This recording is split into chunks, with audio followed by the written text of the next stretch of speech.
In this video, I'm going to show you how to solve these 6 fascinating problems involving graphs. If you're interested in a specific problem, check the timecodes in the description to jump straight to it. In problem 1, we need to figure out if it's possible to swap chips 1 and 2 by moving them along the paths to vacant places. First, let's label vacant places as 4 and 5 and draw a diagram showing how we can move between the positions. From position 1, we can move to 3 or 4 if they're vacant.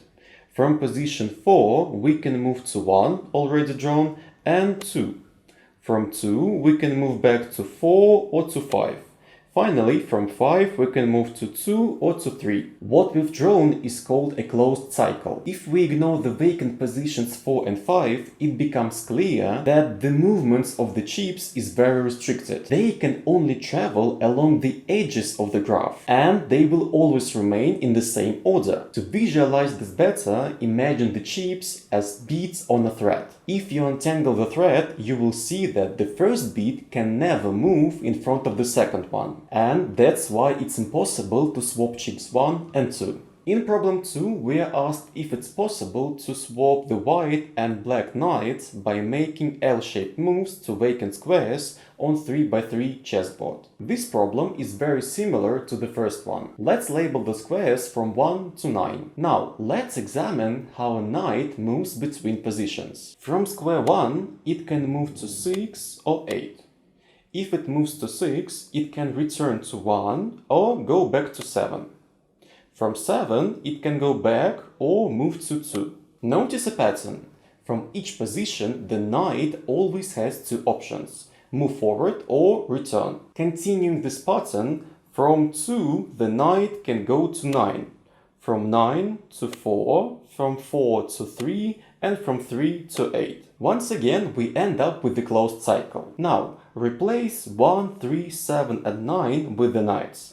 2 white and 2 black. While they can move along the graph, there is no way to get the 2 white knights next to each other in the top corners. So, it's impossible to rearrange the knights as required. In problem 3, we need to determine if it's possible to arrange the digits 0 through 9 so that every pair of adjacent digits has the sum divisible by 5, 7 or 13. Let's start with the digit 0. Its possible neighbors are 5 and 7 because their sums with 0 are divisible by 5 and 7 respectively. Now, consider 5.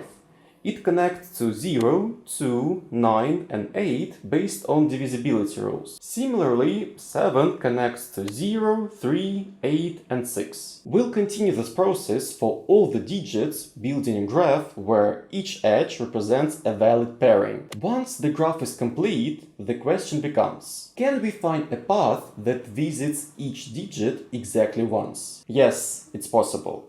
One such sequence is 0, 7, 8, 2, 3, 4, 1, 6, 9, 5.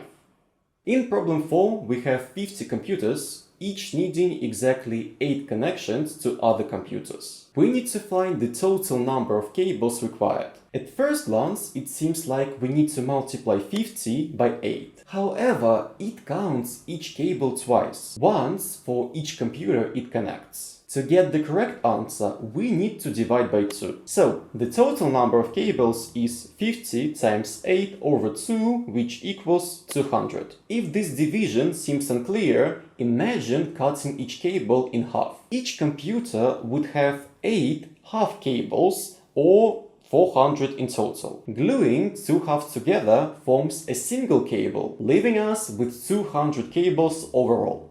In problem 5, we're at a disco where each boy dances with 10 girls and each girl dances with 9 boys. Are there more boys or girls? Let's represent boys with blue dots and girls with red dots. Say there are X boys and Y girls. Since each boy dances with 10 girls, the total number of dances is 10 times X. At the same time, each girl dances with 9 boys, so the total number of dances is also 9 times Y. Equating this gives 10x equals 9y, or x equals 9/10 of y. This means there are fewer boys. 9/10 as many as there are girls. So there are more girls at the disco.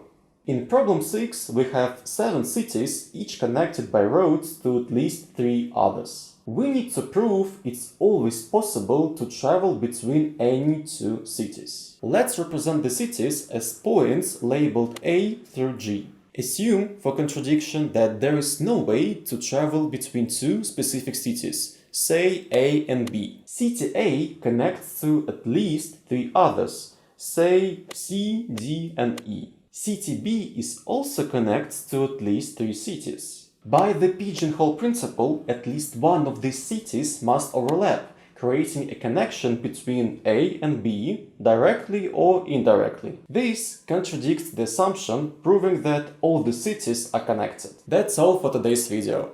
If you have any questions, leave them in the comments. If you want to see a part 2, make sure to like this video. See you in the next one, bye!